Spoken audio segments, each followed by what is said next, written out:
ਦਰਸ਼ਕੋ ਬ੍ਰਿਗੇਡਪਾਲ ਤੁਹਾਡਾ ਬਹੁਤ-ਬਹੁਤ ਸਵਾਗਤ ਹੈ ਜੀ। ਡਾਕਟਰ ਸਾਹਿਬ ਹੁਣ ਆਪਾਂ ਅੱਜ ਦੇ ਵਿਚਾਰ ਬਾਰੇ ਤੁਹਾਡੇ ਵਿਚਾਰ ਜਾਣਨਾ ਚਾਹਾਂਗੇ ਜੀ। ਡਾਕਟਰ ਸਾਹਿਬ ਕੀ ਕਹਿਣਾ ਚਾਹੋਗੇ? ਦੇਖੋ ਇਹ ਸਾਡਾ segment nuggets of spiritual wisdom ਹੁੰਦਾ ਹੈ ਜੀ।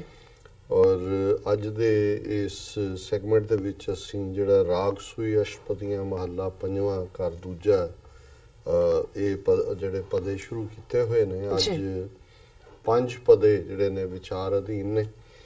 ਔਰ ਇਹ ਜਦੋਂ ਅਸੀਂ ਇੱਕ ਪਾਸੇ ਵੈਰਾਗ ਦੀ ਤਾਂਘ ਹੈ ਜੀ, ਮਿਲਣ ਦੀ ਤਾਂਘ ਹੈ, ਵੈਰਾਗ ਹੈ, ਫਿਰ ਮਿਲਾਪ ਦੀ ਤਾਂਘ ਹੈ। ਬਹੁਤ ਵਾਰ ਤਾਂਘ ਦਾ ਹੋਣਾ ਤੇ ਮਿਲਾਪ ਦੇ ਲਈ ਐਫਰਟ ਕਰਨਾ ਇਸ ਦੇ ਵਿੱਚ ਵੀ ਵਿੱਥ ਹੁੰਦੀ ਹੈ। ਕੁਝ ਚੀਜ਼ਾਂ ਅਸੀਂ ਸਿਰਫ ਡਿਜ਼ਾਇਰ ਕਰਦੇ ਕਿ ਇਵੇਂ ਹੋਣ, ਪਰ ਉਹਦੇ ਲਈ ਅਸੀਂ ਯਤਨ ਨਹੀਂ ਕਰਦੇ। ਜਦੋਂ ਅਸੀਂ ਨੇਮ ਜਾਂ ਡਿਸਪਲਿਨ ਦੀ ਗੱਲ ਕਰਦੇ ਤੇ ਫਿਰ ਜ਼ਾਹਰ ਹੈ ਕਿ ਨੇਮ ਔਰ ਡਿਸਪਲਿਨ ਦੇ ਲਈ ਤੁਹਾਨੂੰ ਯਤਨ ਕਰਨਾ ਪੈਂਦਾ ਜੀ।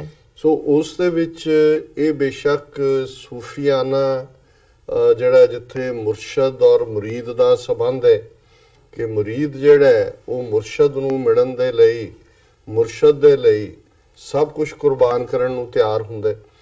ਇਸੇ ਤਰ੍ਹਾਂ ਸਿੱਖ ਤੇ ਗੁਰੂ ਦਾ ਰਿਸ਼ਤਾ, ਜਾਂ ਅੱਜ ਦੇ ਕੰਟੈਕਸਟ ਦੇ ਵਿੱਚ ਅਸੀਂ ਸਿੱਖ ਦਾ ਗੁਰੂ ਦੇ ਦਰ ਨਾਲ, ਗੁਰਬਾਣੀ ਦੇ ਨਾਲ, ਗੁਰੂ ਘਰ ਦੇ ਨਾਲ ਜਿਹੜਾ ਲਗਾਵ ਹੈ ਉਹ ਇਸ ਪਿਆਰ ਦੇ ਵਿੱਚ ਜਿਹੜਾ ਉਹ ਬਿਨਾਂ ਕਿਸੇ ਰੁਕਾਵਟ ਦੀ ਪਰਵਾਹ ਕੀਤੇ ਉਸ ਦੇ ਲਈ ਮਿਲਣਾ, ਇਸ ਨੂੰ ਹੀ ਬਿਆਨਿਆ। ਪਹਿਲਾ ਝੱਖੜ ਝਾਂਗੀ ਮੀਂਹੋਂ ਵਰਸੈ ਭੀ ਗੁਰ ਦੇਖਣ ਜਾਈ। ਜ਼ਾਹਰ ਹੈ ਇੱਕ ਲਾਈਨ ਦੇ ਵਿੱਚ ਹੀ ਕੰਪਲੀਟ ਇਹ ਪਦ ਹੈ ਕਿ ਵੀ ਭਾਵੇਂ ਝੱਖੜ ਹੋਏ, ਤੂਫਾਨ ਹੋਏ, ਮੀਂਹ ਹੋਏ, ਚਾਰ ਚਫੇਰਾ ਪਾਣੀ ਦੇ ਨਾਲ ਜਿਹੜਾ ਉਹ ਅਟਿਆ ਹੋਏ, ਠੰਡ ਹੋਏ, ਪਰ ਸਾਡਾ ਜਿਹੜਾ ਅਕੀਦਾ ਹੈ ਕਿ ਅਸੀਂ ਗੁਰੂ ਦਾ ਦੀਦਾਰ ਕਰਨਾ ਹੈ, ਗੁਰੂ ਦੇ ਦਰ ਤੇ ਜਾਣਾ ਹੈ, ਉਸ ਦੇ ਵਿੱਚ ਰੁਕਾਵਟ ਨਹੀਂ ਹੋਣੀ ਚਾਹੀਦੀ।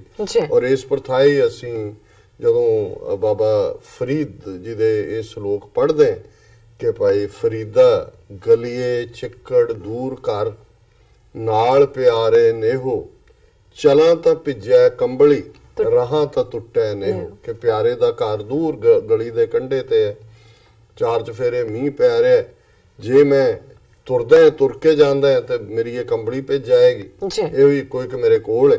ਤੇ ਜੇ ਮੈਂ ਰਹਿੰਦਾ ਤੇ ਮੇਰਾ ਪਿਆਰ ਟੁੱਟਦਾ। ਭਿੱਜੋ ਸਿੱਜੋ ਕੰਬਲੀ ਅੱਲਾ ਵਰਸੈ ਮੇਹੋ, ਜਾਏ ਮਿਲਾਂ ਤੇ ਨਾ ਸੱਜਣਾ ਟੁੱਟੈ ਨਾ ਹੀ ਨੇਹੋ। ਕਿ ਭਾਈ ਨਹੀਂ, ਫਿਰ ਉਹ ਦੂਸਰਾ ਪਾਰਟ ਹੁੰਦਾ। ਔਰ ਇਵੇਂ ਹੀ ਜਦੋਂ ਅਸੀਂ ਕੋਈ ਨੇਮ ਤੋੜਨਾ ਚਾਹੁੰਦੇ ਹੁੰਦੇ ਆ, ਬਾਹਰ ਵੈਦਰ ਦੇਖਦੇ ਆ, ਫਿਰ ਕਹਿੰਦੇ ਚਲੋ ਅੱਜ ਜਾਣਦਾ ਹੀ ਹੈ, ਪਰ ਇਹ ਹੈ ਭਿੱਜੋ ਸਿੱਜੋ ਕੰਬਲੀ ਕਿ ਵੀ ਇਹ ਰੱਬ ਦਾ ਮੀਂਹ ਪੈ ਰਿਹਾ, ਕੋਈ ਨਹੀਂ ਭਿੱਜਣ ਦਿਓ। ਔਰ ਮੈਂ ਜਾ ਕੇ ਆਪਣੇ ਸੱਜਣ ਨੂੰ ਮਿਲਾਂ, ਮੁਰਸ਼ਦ ਨੂੰ ਮਿਲਾਂ, ਮੇਰਾ ਪਿਆਰ ਨਹੀਂ ਟੁੱਟਣਾ ਚਾਹੀਦਾ।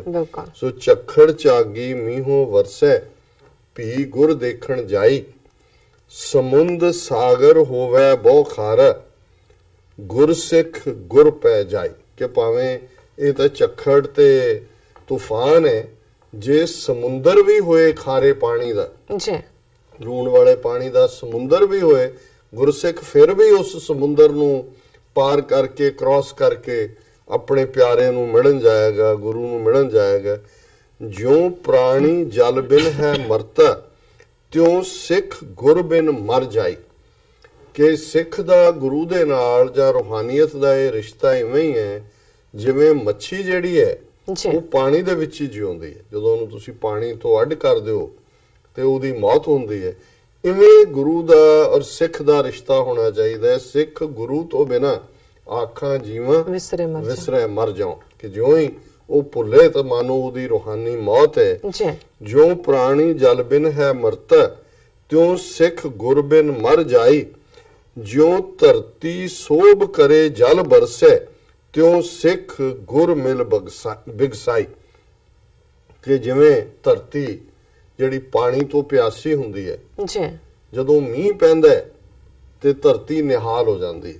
ਔਰ ਜਿਹਨੂੰ ਅਸੀਂ ਗੁਰਬਾਣੀ 'ਚ ਵੀ ਪੜ੍ਹਦੇ ਹਾਂ, ਮੀਂਹੋਂ ਪਿਆ ਪਰਮੇਸ਼ਰ ਪਾਇਆ, ਜੀ ਜੰਤ ਸਭ ਸੁਖੀ ਵਸਾਇਆ। ਜਦੋਂ ਮੀਂਹ ਪੈਂਦਾ, ਪਾਣੀ ਬੇਸ ਹੈ ਲਾਈਫ ਦਾ, ਜ਼ਿੰਦਗੀ ਦਾ, ਖੇਤੀਬਾੜੀ ਦਾ, ਸਾਡਾ ਸਾਰਾ ਹੀ ਉਹਦੇ ਨਾਲ ਹੈ।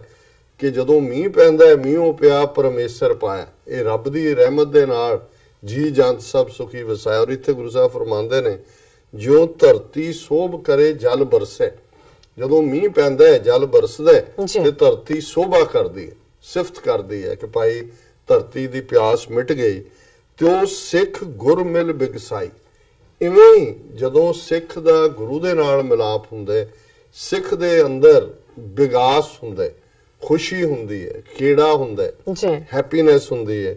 ਸੇਵਕ ਕਾ ਹੋਏ ਸੇਵਕ ਵਰਤੈ, ਕਰ ਕਰ ਬਿਨੋ ਬੁਲਾਈ। ਨਾਨਕ ਕੀ ਬੇਨੰਤੀ ਹਰ ਪੈ, ਗੁਰ ਮਿਲ ਗੁਰ ਸਿੱਖ ਪਾਈ। ਸੇਵਕ ਕਾ ਹੋਏ ਸੇਵਕ ਵਰਤੈ। ਇਹ ਹੁਣ ਸਿੱਖ ਨੂੰ ਹਦਾਇਤ ਹੈ ਕਿ ਭਾਈ ਤੂੰ ਸੇਵਕ ਬਣ ਕੇ ਗੁਰੂ ਦੇ ਹਜ਼ੂਰ। ਸੇਵਕ ਹਮੇਸ਼ਾ ਆਲਵੇਜ਼ ਇਨ ਅਟੈਂਡੈਂਸ ਹੁੰਦਾ, ਉਹਨੂੰ ਛੁੱਟੀ ਨਹੀਂ ਮਿਲਦੀ। ਹੁਣ ਸਾਡੇ ਕਈ ਵਾਰੀ ਅਰਦਾਸ ਕਰਨਗੇ ਮਹਾਰਾਜ ਹੁਣ ਆਪਣੇ ਆਸਨ ਤੇ ਵਿਰਾਜਮਾਨ ਹੋ, ਸੇਵਕਾਂ ਨੂੰ ਛੁੱਟੀਆਂ ਬਖਸ਼ਿਓ। ਮੈਂ ਕਿਹਾ ਜੀ ਸੇਵਕਾਂ ਨੂੰ ਤਾਂ ਫਿਰ ਛੁੱਟੀਆਂ ਮਿਲਦੀਆਂ ਹੀ ਨਹੀਂ। ਉਹਨੂੰ ਤਾਂ ਕਹੋ ਭਾਈ ਹਮੇਸ਼ਾ ਸੇਵਕਾਂ ਦੇ ਨਾਲ ਵਸੋ, ਜਿੱਥੇ ਵੀ ਸੇਵਕ ਹੈ ਛੁੱਟੀ ਨਹੀਂ ਮਿਲਦੀ ਹੈ। ਸੇਵਕ ਕਾ ਹੋਏ ਸੇਵਕ ਵਰਤੈ, ਕਰ ਕਰ ਬਿਨੋ ਬੁਲਾਈ। ਕਿ ਜਿਹੜਾ ਸੇਵਕ ਹੈ ਉਹ ਤਾਂ ਹਮੇਸ਼ਾ ਹੀ ਬਿਨੇ ਦੇ ਵਿੱਚ ਹੈ, ਬੇਨਤੀ ਦੇ ਵਿੱਚ ਹੈ। ਜੇ ਵਿਛੋੜਾ ਵੀ ਪੈਂਦਾ ਤੇ ਉਹ ਹੱਥ ਜੋੜ ਕੇ ਇਹੀ ਮੰਗਦਾ ਕਿ ਜਾਂ ਤੂੰ ਮੇਰੇ ਵੱਲ ਹੈ ਤਾਂ ਕਿਆ ਮੋਹ ਛੰਦਾ, ਤੂੰ ਸਭ ਕੁਝ ਮੈਨੂੰ ਸੌਂਪਿਆ ਜਾ ਤੇਰਾ ਬੰਦਾ। ਕਿ ਤੂੰ ਮੈਨੂੰ ਸਾਰਾ ਕੁਝ ਦੇ ਦਿੱਤਾ ਤੇ ਫਿਰ ਮੈਂ ਕਿਵੇਂ ਤੈਨੂੰ ਭੁੱਲਾਂ, ਔਰ ਤੂੰ ਹਮੇਸ਼ਾ ਮੇਰੇ ਨਾਲ ਰਹਿ। ਸੇਵਕ ਕਾ ਹੋਏ ਸੇਵਕ ਵਰਤੈ, ਕਰ ਕਰ ਬਿਨੋ ਬੁਲਾਈ। ਬੇਨਤੀਆਂ ਕਰ ਕਰਕੇ ਉਸ ਦੇ ਅੱਗੇ ਪੁਕਾਰ ਕਰਨੀ, ਉਸ ਦੇ ਅੱਗੇ ਕੂਕ ਕਰਨਾ। ਨਾਨਕ ਕੀ ਬੇਨੰਤੀ ਹਰ ਪੈ। ਪੰਜਵੇਂ ਪਾਤਸ਼ਾਹ ਪੰਜਵੇਂ ਨਾਨਕ ਫਰਮਾਉਂਦੇ ਨੇ ਕਿ ਭਾਈ ਮੈਂ ਤਾਂ ਗੁਰੂ ਦੇ ਅੱਗੇ, ਰੱਬ ਦੇ ਅੱਗੇ, ਪਰਮੇਸ਼ਰ ਦੇ ਅੱਗੇ, ਨਿਰੰਕਾਰ ਦੇ ਅੱਗੇ, ਅੱਲਾਹ ਤਾਲਾ ਦੇ ਅੱਗੇ ਹੀ ਬੇਨਤੀ ਕਰਦੇ ਗੁਰ ਮਿਲ ਗੁਰਸਿੱਖ ਪਾਈ। ਕਿ ਭਾਈ ਗੁਰਸਿੱਖ ਜਿਹੜਾ ਉਹ ਜਦੋਂ ਗੁਰੂ ਨੂੰ ਮਿਲਦਾ ਤੇ ਉਸ ਦੇ ਲਈ ਨਿਰੰਕਾਰ ਦੇ ਦਰ ਦੇ ਦਰਵਾਜ਼ੇ ਖੁੱਲਦੇ ਨੇ। ਔਰ ਇਹੀ ਅੱਜ ਦਾ ਵਿਚਾਰ। ਜੀ ਡਾਕਟਰ ਸਾਹਿਬ ਤੁਹਾਡਾ ਬਹੁਤ ਬਹੁਤ ਸ਼ੁਕਰੀਆ। ਤੁਸੀਂ ਅੱਜ ਦੇ ਆਏ ਸ਼ੋ ਤੇ ਅੱਜ ਦਾ ਵਿਚਾਰ ਸਾਡੇ ਦਰਸ਼ਕਾਂ ਨਾਲ ਸਾਂਝਾ ਕੀਤਾ। ਗੁਰ ਮਿਲ ਗੁਰ ਸੁਖ ਪਾਈ। ਗੁਰਸਿੱਖ ਨਹੀਂ, ਗੁਰ ਸੁਖ। ਮੈਂ ਇਹੀ ਦੇਖ ਰਿਹਾ ਸੀ ਕਿ ਵੀ ਇਹ ਕਿ ਇਹੀ ਬੇਨਤੀ ਹੈ ਪੰਜਵੇਂ ਪਾਤਸ਼ਾਹ ਫਰਮਾਉਂਦੇ ਨੇ ਕਿ ਗੁਰ ਮਿਲ ਗੁਰ ਸੁਖ ਪਾਈ। ਜਦੋਂ ਹੀ ਸੱਚੇ ਗੁਰੂ ਦੇ ਨਾਲ ਮਿਲਾਪ ਹੋਇਆ, ਅਕਾਲ ਪੁਰਖ ਦੇ ਨਾਲ ਮਿਲਾਪ ਹੋਇਆ ਔਰ ਸਦੀਵੀ ਸੁਖ ਹਾਸਲ ਹੋਇਆ। ਜੀ ਡਾਕਟਰ ਸਾਹਿਬ ਤੁਹਾਡਾ ਬਹੁਤ ਬਹੁਤ ਸ਼ੁਕਰੀਆ। ਤੁਸੀਂ ਅੱਜ ਦੇ ਆਏ ਸ਼ੋ ਤੇ ਅੱਜ ਦਾ ਵਿਚਾਰ ਸਾਡੇ ਦਰਸ਼ਕਾਂ ਨਾਲ ਸਾਂਝਾ ਕੀਤਾ। ਅਸੀਂ ਆਪਣੇ ਵਿਊਅਰਸ ਕੋਲ ਲੈਣੀ ਇਜਾਜ਼ਤ। ਵਿਊਅਰਸ ਸਾਡੇ ਪ੍ਰੋਗਰਾਮ ਦਾ ਸਮਾਂ ਇੱਥੇ ਸਮਾਪਤ ਹੁੰਦਾ। ਤੁਸੀਂ ਆਪਣੀ ਰਾਏ ਤੇ ਸੁਝਾਅ ਸਾਨੂੰ ਭੇਜਣਾ ਭੁੱਲਣਾ। ਸਾਡੇ ਇਸ ਪਤੇ ਤੇ sos@tv84.tv ਤੇ ਅਸੀਂ ਆਪਣਾ ਪ੍ਰੋਗਰਾਮ ਲੈ ਕੇ ਫਿਰ ਦੁਬਾਰਾ ਹਾਜ਼ਰ ਹੋਵਾਂਗੇ। ਤਦ ਤੱਕ ਲਈ ਮੈਨੂੰ ਤੇ ਪ੍ਰਾਰਥਨਾ ਆ ਗਿਆ ਦੋ। ਦੇਖਦੇ ਰਹੋ TV84। ਬੁਲਾ ਦਿਓ ਫਤਿਹ। ਵਾਹਿਗੁਰੂ ਜੀ ਕਾ ਖਾਲਸਾ, ਵਾਹਿਗੁਰੂ ਜੀ ਕੀ ਫਤਿਹ।